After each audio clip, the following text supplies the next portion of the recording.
Peace, if you're willing to fight for it, and welcome to Make It Plain, the People's Talk thing here with your brothers Amari and Samori. Say what's up to the people, Samori. Revolutionary love, black people, revolutionary love. That's what it is. And here on Make It Plain, we are Black Power Media. Nothing more, nothing less. No doubt, no doubt. We're here with another episode of Make It Plain, the People's Talk thing. We are here. Yes, sir.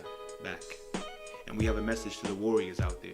Because we've been getting a lot of emails, a lot of handwritten notes from as far away as from far away as Alaska. You see what I'm saying? But no, they've been asking questions. People have been asking us, serious questions. Yeah, it's true. It's true. About certain things like how do I deal with family members? Right. The family members that knew me when I wasn't conscious. Right. Like situations where people are not feeling me. Right. I'm trying to talk, this black talk and people wondering why I'm always on a black talk. Why you so angry? You know what I'm saying? Yeah. Why you always in that black stuff? Like, right. And I want to ask them, why you on that white stuff? Yeah, anyway, yeah. But people been asking us questions, like that, man. So what kind of advice would you give them? Yo, I think that for me, of the many virtues that I think would help us in our journey, two come to mind. Number one is patience, and number two is understanding.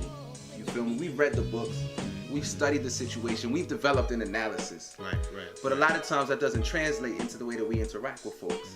That understanding, that patience. If we truly know what oppression does and what white supremacy does, then we would understand exactly why our people, respond this way to us. It's something that's so foreign to them, so alien to them. We've become alien to ourselves. I think you said something like that one time. No doubt. Definitely alienated. Yeah. And Amos Wilson once said that to be alienated is to be bred to serve who? Aliens. And we are serving aliens in every way. Our mental capacity is going to help them. Our human resources is going to, see right here? Yeah. This is the physical resources, the human resources are going to help them.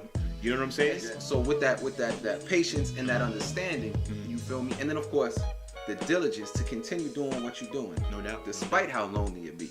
But we also have to understand, just talking to people is not enough. Right. Just, what if you get that person? What if you get that person who's like, yo, I agree with everything you say. Okay, so what do we do now?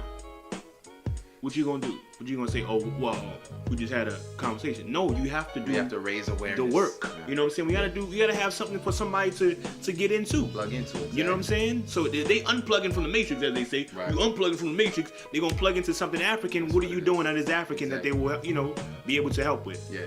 And conversations are not enough. As Toni Morrison said, I think Toni Morrison, she wrote, that's not Terry McMillan, right? No, that's somebody different. Okay. That's Stella. That's Stella. Okay, cool. So beloved.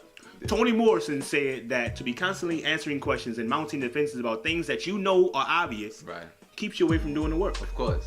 This is not a proselytizer. You're hopefully you're not a Christian. You are not a Muslim, so you're not going to, proselytize and try to save people. You know what I'm saying? Yeah. Who are we working for here? That's the question. Who are we working for? That's the question. We are working for our ancestors, our children, and the unborn.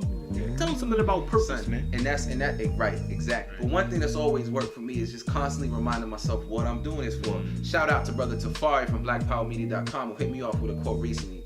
While I was saying something to him, when he hit me back like, yo, I'm just trying to do the work so that when I ascend, I could look my ancestors in the eye and tell them I've continued your work. Right on. Right on.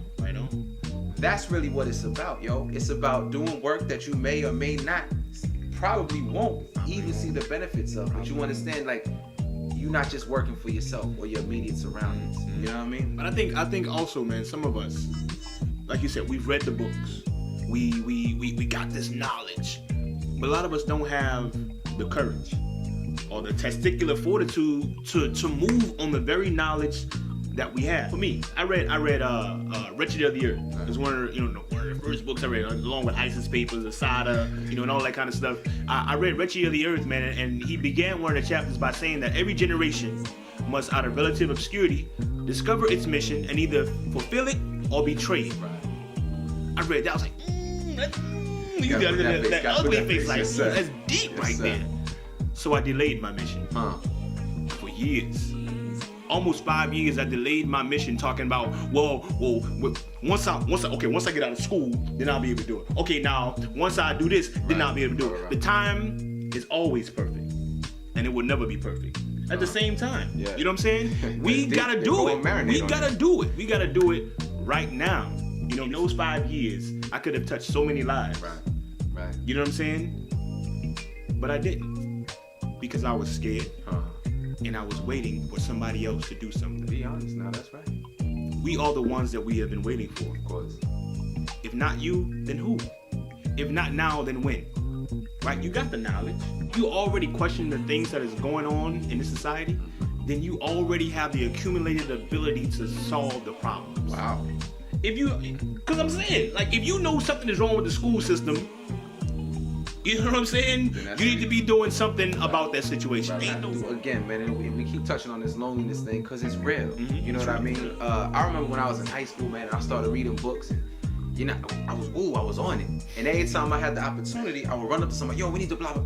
So it got to the point where all, you know, the other kids in my school was like, bruh, why you always talking that black stuff, whatever. Right. And I remember saying to myself, I used to be like, yo, one day they gonna see that I was ahead of my time and they gonna think back on me. They gonna be like, yo, he was talking that realness. And it was a few years later that it dawned on me, no, they'll probably never understand the extent of the things that I was talking about. Right.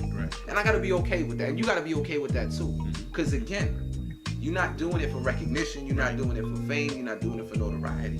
And if you are, you're in the wrong line of work. Because no matter what you were doing, we have more resources than Brother Marcus Garvey had. Oh Lord. Right?